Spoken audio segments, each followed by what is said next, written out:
You're listening to Wealthy-esque. We are a community of lawyers who believe that true wealth is having control of our time. I'm Ro Thomas, and as a busy wife, mom, and former Big Law associate, I know all too well the tension between the culture of the legal profession and pretty much everything else you want to do in life. That's why each week I'm bringing you the information and tools you need to improve your money mindset and manage your money to create true wealth. Because ultimately, it's not about the money. It's about the freedom and flexibility the money affords.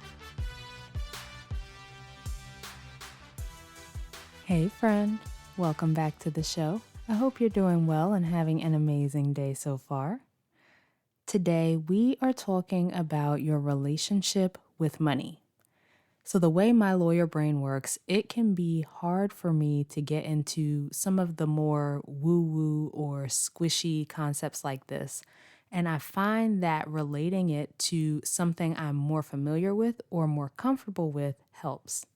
So I was thinking about how we can talk about your relationship with money in a way that if you have a brain like mine, you would be able to get into. And I was thinking about how there are a lot of parallels in our relationships with money and our relationships with people. So we have an extended relationship with money, kind of like a marriage or a long-term partnership. So it makes sense that some of the same things apply. So for this conversation, I want you to imagine that your money is an actual person that you have a relationship with. And as we talk through some of these things, think about if there are things that you might want to do differently in how you treat that person. For example, a big one is a lot of us say things that sound good. I want to save more, right? I'm going to be debt free. I'm going to do better with my spending. I want to be wealthy. But the things we actually do, rather than the things we say, speak volumes. And just like with any other relationship, it's not necessarily about grand gestures, right? It's the little everyday things that go into maintaining a relationship. So think about if your spouse or significant other tells you they love you or they care about you, but they never make time for you. They're always too busy doing other things. They only come around when they need something. Or maybe they do big gestures for you every so often, but it's radio silence in between and, not paying attention to you at all. That relationship probably wouldn't last very long.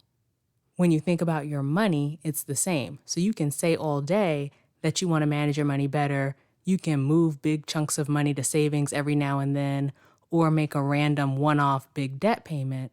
But it's what you do with your money in the little moments from day to day, right? Those are the things that matter most. Those are the things that lead to the progress that you want to make with your money. So it's not about doing this great thing one time, but about consistently doing things to care for your money. So just like you probably wouldn't stick around in a relationship where the other person doesn't pay attention to you, the same is going to be true for your money. Think about if your partner or friend never checks in with you to see what's going on with you, or you don't do regular date nights or spend time together. Is that how you're treating your money? Are you checking in with your money so you know what's going on with it? Do you have regular times that you're looking at the status of your finances? If you're not checking in with your money and paying attention to it regularly, then your money is not going to stay around. So if you're not spending time with it, you're going to end up losing it. That's why so many people in America are living paycheck to paycheck. That's how we end up with so much credit card debt, because we're spending more than we can afford to pay, all because we're not paying attention. You want to actually be looking at what's going on with your finances, looking at how much money you've brought in, how much you're spending in different categories, whether that's how you want to be using your money, looking at how you're doing on your goals, paying attention, right? All of these things are going to be huge in managing your money better, because if you're not treating your money well, you're not maintaining that relationship, then it's not going to stick around. Another thing is thinking about how you talk about your money. So think about this. Would you tell your partner that they're never enough? Or would you stay in a relationship where your partner said you're never enough? or that you're too complicated, or that you only create more problems, or that you stress them out. Think about how we often talk about money. If money were an actual person, the way people talk about it would be pretty bad. Those things that you say or think about money create your experience of money. Your entire relationship with money is colored by those things, and we can easily choose nicer things to say and think about money. We can focus on the positive things that money brings to our lives. For example, I'm grateful that my money pays for a safe place for my family to live and food for us to eat, versus I'm stressed out about this thing, or money is too complicated and I don't know what to do with it.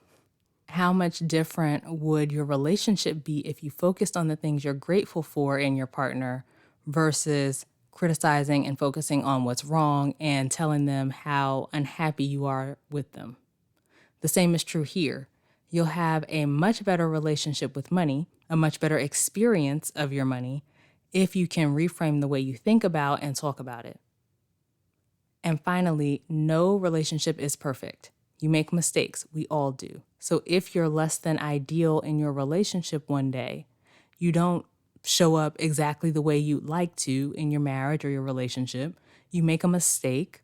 You don't automatically assume that you're getting divorced or that the relationship is over, right? You work it out. You try again. The next time you run up on a similar situation, you're better equipped to handle it. The same can be true with your money. So if you make a mistake with your money and you get off track, that doesn't mean you immediately give up and forget the plan. You just dust yourself off and you try again and you keep moving forward and you learn from those mistakes. Those setbacks are opportunities for growth in any relationship. They help you figure out how you want to move forward with your relationship and what you want to do differently.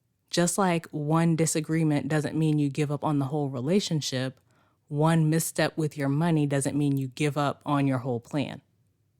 Overall, if we take some of the same concepts, principles, whatever we want to call them, that we use in our relationships with people and apply them to our relationships with money, we would have better results with our money and we wouldn't have such a difficult experience with it. So if you are ready to up-level your relationship with money, I can help you do just that. Head to rothomas.com/call. Let's set up some time to chat. All right, so that's it for this week's episode. Come connect with me over on social media. You can find me on LinkedIn, Ro Thomas, or Instagram at I am Ro Thomas. Subscribe to the show and leave a review, both of which help more people to find it.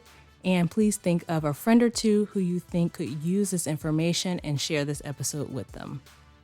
As we close out, friend, I pray that you take the information you learn here, apply it in your life, and open up to the realization that wealth is available to you. As you do that consistently, week after week, you'll continue to take steps to regain control of your time, build wealth, and live the life of freedom and choice you deserve. Talk to you later.